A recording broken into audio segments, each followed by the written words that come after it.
Hindi ko kayang ibigay lahat ng gusto mo. Pero isa lang ang maipapangako ko. Masarap pa. Ikaw alam kung magaling ang tsamba mo, malakas.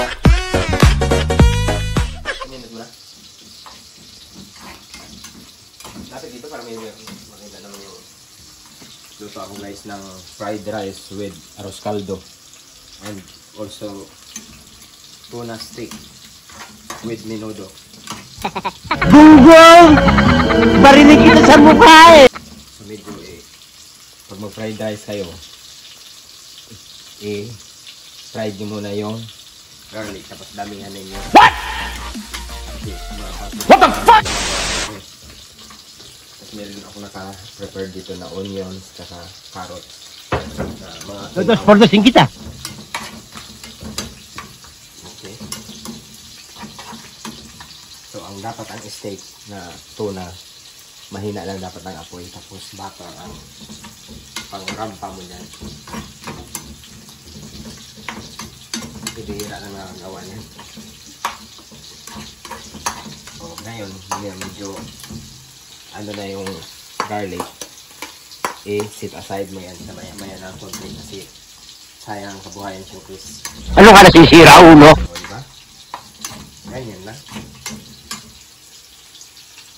Sit aside mo siya ito. Kasi, sayang ang kabuhayan siya, Chris. So, huwag mong patayin yung apoy doon kasi mura naman ang gas dito eh. Tapos ngayon, tapon mo yung mga matikang sobra. Ngayon, irampa mo naman yung itlog. Oh, ang itlog, simplado na yan. May mga ano na yan dyan. May mga ano yung nalagay ko rito. Garlic, tapos yung secret ingredients ko. Tapos ngayon, babaliktarin ko na ang tuna steak. Kasi mukhang nangangalib na. Ang galit na galit ah. Gustong mali. Dos por dos kita. No, kaya ka eh. Isang rampa pa. So ngayon, ano na tayo ng fried rice. Tapos medyo palukso-lukso.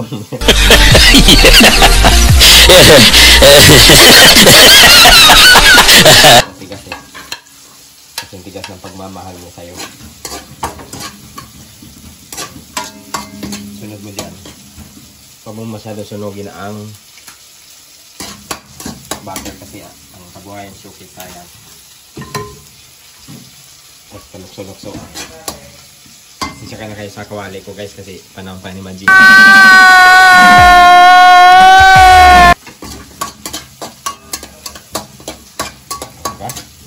Yan lang. Hindi magtatanong kayo sa balat ko. Kilala kong kaliskis mo, oy. Pagising ko, andyan na eh. Balat. O, ngayon. Yung bahaw. Nakasama yung apoy kasi mura lang yung gas dito. Sabihin ng mga viewers ko, labo-labo kung taong to ah. Tapos yung ano po, steak. May mga durog dito. Lagay mo dyan. Oh.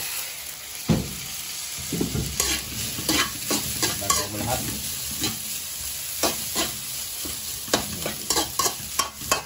Yan lang. Lagyan lang. Paminta. Kunti lang. Tapos chili powder para maanghang-anghang. Mga kaya kang paglaban. Tapos garlic powder.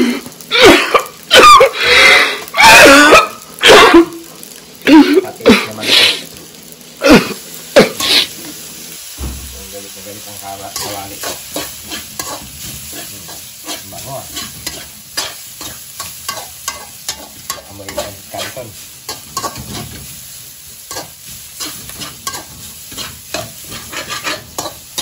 Ganyan lang. So, ganyan lang. Tapos yung secret ingredients ko. Ito yung secret ingredients ko, guys. Yung secret sa akin. Secret, ha?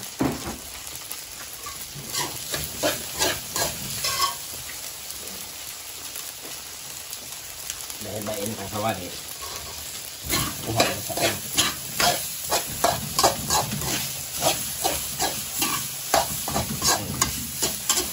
Lagay mo na itlog. Ganyan. Tapos nilid kuha kang konti para tikma mo.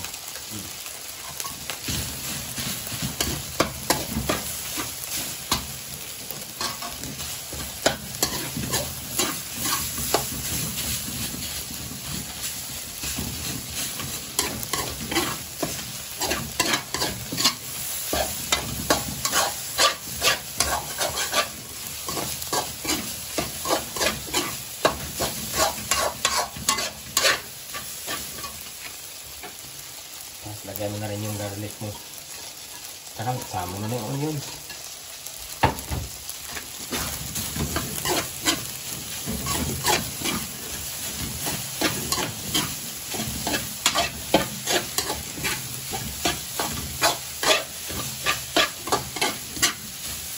Ganyan lang.